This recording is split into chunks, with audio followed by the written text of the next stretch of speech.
Hello বন্ধুরা, সবাইকে good morning. আজকে কিন্তু 14ই জানুয়ারি আর আমার বরের কিন্তু বার্থডে।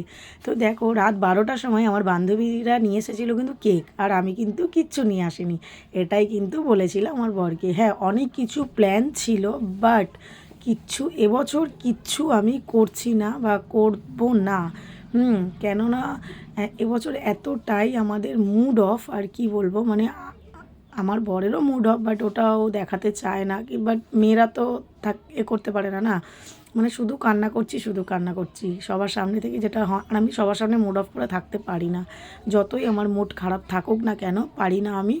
আমি একা যখন থাকি, সত্যি কথা, আমার এত মানে এরম পরিস্থিতি আমাদের কোনো দিন আসেনি।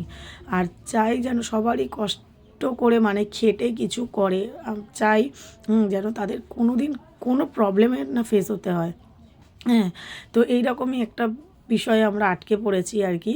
তো কি বলবো, তো বরের বার্থডে, তো ওই জন্য কেক নিয়ে এসেছিলো। তো দেখো, রাত্রিবেলা কিন্তু কেক কাটিং হচ্ছে আর কি। হ্যাঁ, মানে জাস্ট যেমন হয় আর কি, প্রত্যেক বছর এইসব কেক টেক কাটিং হয়, তো আমিও করি, কিন্তু এবছর আমি আর করলাম না কিছু। হ্যাঁ, মানে প্ল্যান তো অন্য কিছু করে রেখেছিলাম, সব কিছুই ওর জন্য নিয়ে আসা হয়েছিল। হ্যাঁ, তো আর কি বলবো, মুডটা অফ হয়ে গেল। হ্যাঁ, এমন পরিস্থিতির সাথে, মানে আমার জানুয়ারি মাসের 3 তারিখ থেকে এতটাই খারাপ দিন যাচ্ছে। মানে শুধু সবসময় হেসে খেলে বেড়াই বলে, মানে মানুষ মনে করে আর কি, যে না, এদের মধ্যে কোনো দুঃখ কষ্ট হতেই পারে না। তো দেখো, বান্ধবী কেক কাটানোর পর এরা দুজন, দেখো দুই ভাই, দেখো একা একা কেক কাটছে, কোনো মানে হয়? আমাদেরকে ডাকলেও না, জানালেও না, কেক নিয়ে এসে একা একা কেক কেটে নিল। আর এটা হচ্ছে সকালবেলা, মানে আজকের সকালবেলা আমার বরকে দিয়ে দিলাম একটা ছোট্ট সারপ্রাইজ। বললাম না আগেই যে অনেক কিছু প্ল্যান করেছিলাম, বাট কিছুই করতে পারলাম না বা হয়ে উঠলো না। সব কিছু থাকা সত্ত্বেও করতে পারলাম না, শুধু মুড অফ, মানে এমন বিপদে পড়ে গেছি, সেই কারণে আর করতে ইচ্ছেই করছে না। হুম তারপরেও আজকে পৌষ পার্বণ, ভেবেছিলাম কালকে করব, বাট না, আর ভালো লাগছে না। তো দেখো, কেউ নেই এখানে, আমি আর আমার বর রয়েছি, আর আমি চাই না। হ্যাঁ, সব মানে আমাদের খারাপ সময় যখন আমরা দুজনেই মানে সামাল দিয়ে উঠছি আর কি, আমি চাই না আমার ভালো সময় আমার কোনো ফ্যামিলির লোক থাকুক বলে। এটা শুনতে অনেকেরই খারাপ লাগবে, বাট এমন পরিস্থিতিতে আমরা রয়েছি না, তো বলতে আমি বাধ্য হলাম এটা আর কি। তো দেখো, আমার ছেলে গিয়েছিল স্কুলে, আর এখানে তোমাদের দাদাভাই আমি দুজনে মিলেই কিন্তু এই সুন্দর মুহূর্তটা কাটালাম আজকের সকালবেলা এটা। তো ও বলছে এইসব কি, মানে ও তো অবাক হয়ে গেছে যখন ঘরে ঢুকলো আর কি, রেশন ধরতে গিয়েছিল, অবাক হয়ে গেছে। তো এটাই না বেস্ট লাগে, মানে কাউকে সারপ্রাইজ দেওয়া।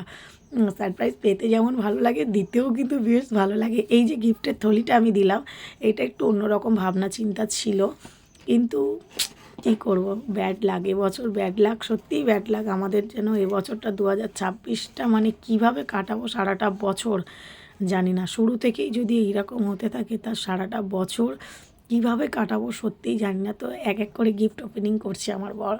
ফার্স্টেই ছিল কিন্তু পার্স, আমি বলছি ঠিক আছে, নেক্সট বার করতে থাকবো। আর এই যে লাভ এর এটা কেমন লাগছে কিন্তু জানিও। এটা একটা আছে আমার ঘরে, বড় আর কি, কিন্তু এটা আমি ওকে ছোট দিলাম। হ্যাঁ, তো কী বলবো, আর আমার মানে কিছু বলার নেই। হ্যাঁ, তো এটা কিন্তু ছিল একটা পারফিউম। হ্যাঁ, আমার বরের কিন্তু পারফিউমটা ভীষণ পছন্দ হয়েছে। আমি বললাম স্মেলটা কেমন, আমার এত ঠান্ডা লেগেছে না, আমি নাকে মানে নিতেই পারছি না যে স্মেলটা কেমন বা কী, কিন্তু যখন কিনেছিলাম আমার স্মেলটা ভীষণ ভালো লেগেছে। তো দেখো, ওইটার মধ্যেও কিন্তু লেখা রয়েছে মাই হার্ট।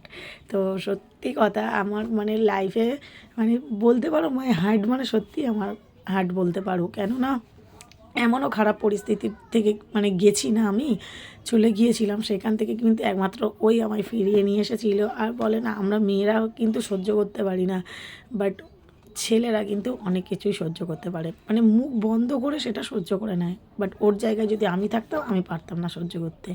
হুম তো এরম হচ্ছে কথা। পারফিউমটা আগে মেখে নিল গায়ে, ঠিক আছে, বলছে স্মেলটা ভালো। তা ভালো, তো বরের ভালো লাগাটাই ভালো, তো হলেই হলো। এক এক করে সব কটা গিফট কিন্তু ও খুলছে।